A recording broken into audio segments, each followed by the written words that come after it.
কাদের চাকরি করা উচিত এবং কাদের ব্যবসা করা উচিত? এটা কি কোনো রাশি ভিত্তিকও হতে পারে যে কোন রাশির ব্যক্তিদের চাকরি করা উচিত বা কোন রাশির ব্যক্তিদের ব্যবসা করা উচিত? না, রাশি ধরে যদি বলেন দ্যাট উইল বি মানে অতিরিক্ত সরলীকরণ হয়ে যাবে।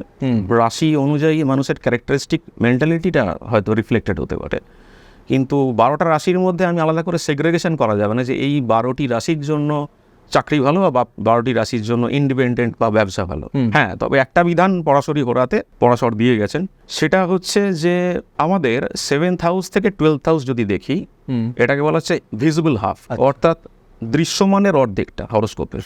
তো আমি যদি 5টা বা ততোধিক গ্রহ যদি দেখা যায় যে 7th হাউস থেকে 12th হাউসের মধ্যে রয়েছে, অথবা আর একটা কন্ডিশন আছে, সেটা যদি 10th হাউস থেকে 3rd হাউস ভায়া লগ্ন। আচ্ছা, 3rd হাউস কেন কথা বললাম? 3rd হাউস উত্তর কালামৃতে বলছে যে মেন্টাল স্ট্রেংথ, এবিলিটি। আমি যদি ইন্ডিপেন্ডেন্ট কিছু করতে চাই, ব্যবসা করতে চাই, I should have that guards, mental stability চাই, আমার রিস্ক টেকিং এবিলিটি হাউসটাও দরকার। 3rd house is very important. ফলে 10th হাউসের সাথে 3rd হাউসের কানেকশন, 7th হাউসের কানেকশন, তখন আমি বিজনেসের দিকে ভাবনা চিন্তা করবো যদি পারমিট করে। তো যে ভিজিবল হাফ হচ্ছে 7th হাউস থেকে 12th হাউস, এখানে যদি বেশিরভাগ গ্রহের সন্নিবেশ থেকে থাকে তাহলে তার মধ্যে কিন্তু ইন্ডিপেন্ডেন্ট একটা রিস্ক টেকিং এবিলিটি থাকবে।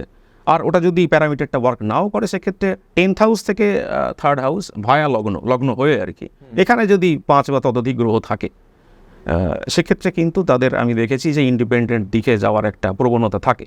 আচ্ছা, উল্টোটা যদি প্রযোজ্য হয়, অর্থাৎ ইনভিজিবল হাফ, যেটা অদৃশ্যমান হরোস্কোপের যে 6টা ভাব আমি যদি, সেটা যদি লগ্ন থেকে শুরু হয়ে 6th হাউস পর্যন্ত থাকে, 5 বা ততোধিক গ্রহ, সেক্ষেত্রে কিন্তু তাদের একটা চাকরি করার মেন্টালিটি থাকে। তবে আমি বলবো সব কিছু জিনিসে কিন্তু কোনো সেগ্রেগেটেড ওয়েতে বিচ্ছিন্নভাবে বিচার করাটা ঠিক নয়। সব সময়ের জন্য 6th হাউসের সাথে লগ্ন Lord, 2nd house 2nd Lord বা 10th হাউস 10th লর্ডের কানেকশন থাকবে, বোথ ইন রাশি চার্ট অ্যান্ড ডিটেন চার্ট।